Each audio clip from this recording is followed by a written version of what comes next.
En 'n ander probleem wat vandag baie gebeur is, ons het verkeerde raadgewers wat ons volg. Ons volg nie God se woord nie. Ons het al hierdie slim maniertjies. Jy hoor mense sê, just follow your heart. Just follow your heart. Moet dit nie doen nie, moet dit asseblief nie glo nie. Wat sê die Bybel van jou hart?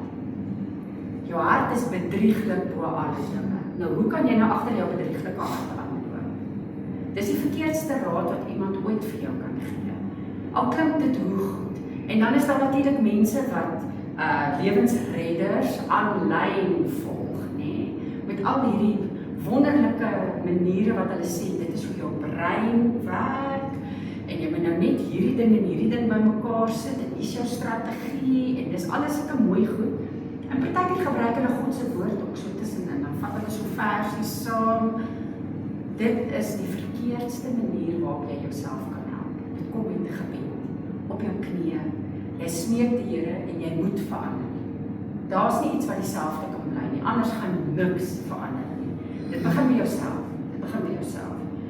En ek het 'n aanhaling van Spurgeon, want die aanhaling is nou in Engels. God is too good to be unkind, and he is too wise to be mistaken. And when you cannot trace his hand, trust his heart. Daar mag jy die hart vertrou. Net God se hart. Geen ander mens se hart, ek asseblief nie.